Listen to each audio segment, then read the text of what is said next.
नमस्कार बच्चों, आज हम कक्षा 12 विषय संस्कृत सप्तम पाठ्य विक्रमस्य उदार्यम का अध्ययन करेंगे। विक्रमस्य उदार्यम का अर्थ है विक्रम की उदारता। और जो यहाँ पर उदार्य शब्द है वो उदार शब्द से बना है और उदार शब्द से तदित प्रत्यय करने के बाद ये शब्द बना है उदार्य। तो इस पाठ में विक्रम की उदारता के बारे में, विक्रम की दानशीलता के बारे में और उसके उदार स्वभाव के बारे में हम जानेंगे। आइए पहले जान लेते हैं पाठ का परिचय। सिंहासन दवा त्रिशिका, यानी कि जैसे कि हमें यहाँ पर नाम से ही पता चल रहा है कि दवा त्रिशिका यानी कि 32 कथाएँ। इसके अंदर जो सिंहासन दवा त्रिशिका ग्रंथ है उसमें 32 कथाएँ हैं और इसके केवल गद्य में, केवल पद्य में, गद्य पद्य में ये 3 पाठ पाए जाते हैं। यानी कि जिस काव्य में गद्य पद्य का मिश्रण होता है उसे चंपू काव्य कहा जाता है और इस काव्य में गद्य पद्य दोनों का मिश्रण है। और यहाँ पर जो पुतलियाँ हैं वो राजा भोज को जो 32 पुतलियाँ हैं वो अलग अलग कथाएं सुनाती हैं। एक टीले की खुदाई करने पर राजा भोज को एक सिंहासन मिला और वह सिंहासन राजा विक्रमादित्य का था। जो राजा भोज है उनको एक सिंहासन मिला जो कि राजा विक्रमादित्य का था। राजा विक्रमादित्य के दिवंगत हो जाने के बाद उनके मरणोपरांत उस सिंहासन को एक टीले में गड़वा दिया गया था। और जो राजा भोज का जो शासन काल है वो 1018 से 1063 ईस्वी के अनंतर ही माना जाता है।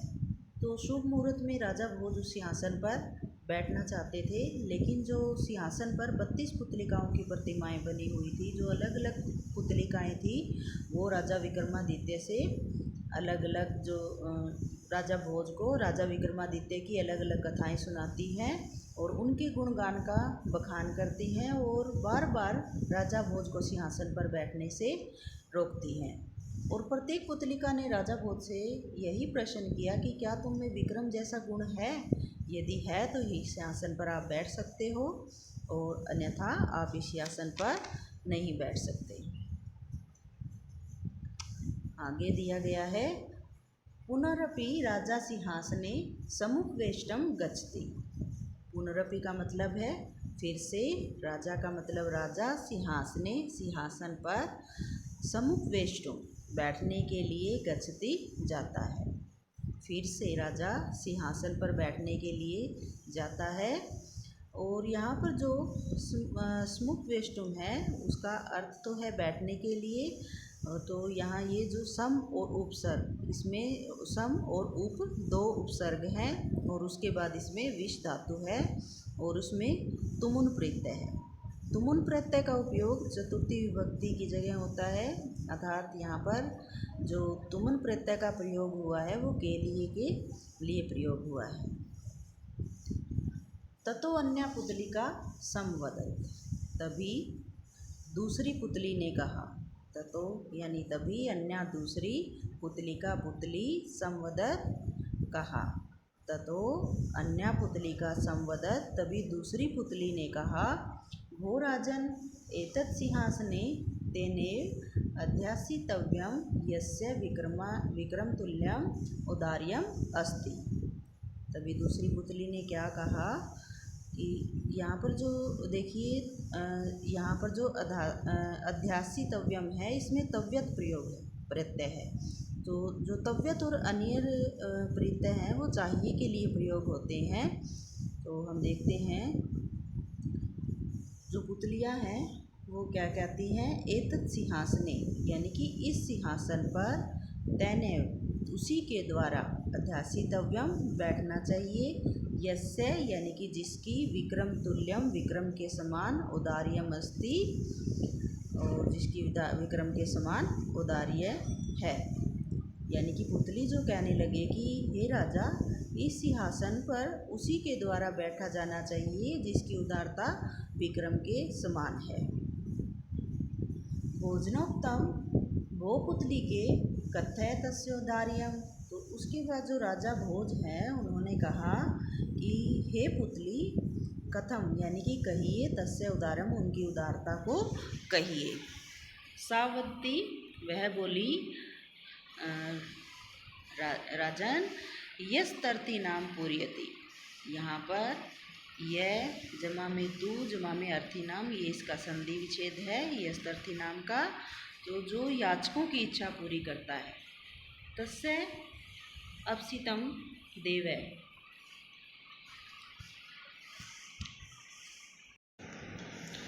संपाद्यते। तो राजा जो पुतली थी वो कहने लगी कि हे राजन, जो याचकों की इच्छा को पूरी करता है उनकी इच्छा को राजा विक्रमादित्य संपन्न कर देते हैं, यानी कि पूर्ण कर देते हैं। तो कहने का तात्पर्य क्या है इस लाइन में कि जो मनुष्य दूसरों की भलाई करता है, दूसरों के हित की इच्छा रखता है, उसके इच्छा को राजा विक्रमादित्य पूर्ण कर देते हैं।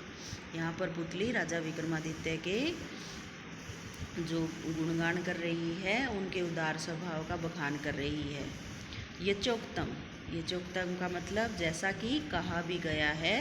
पुतली कहती है कि जैसा कि कहा भी गया है, उत्साह संपन्नम दीर्घ सूत्रम क्रिया विधिज्ञम व्यसनेवक्तम शूरम कृतज्ञम दृढ़ निश्चयम च लक्ष्मी स्वयं वांछति वास हेतु।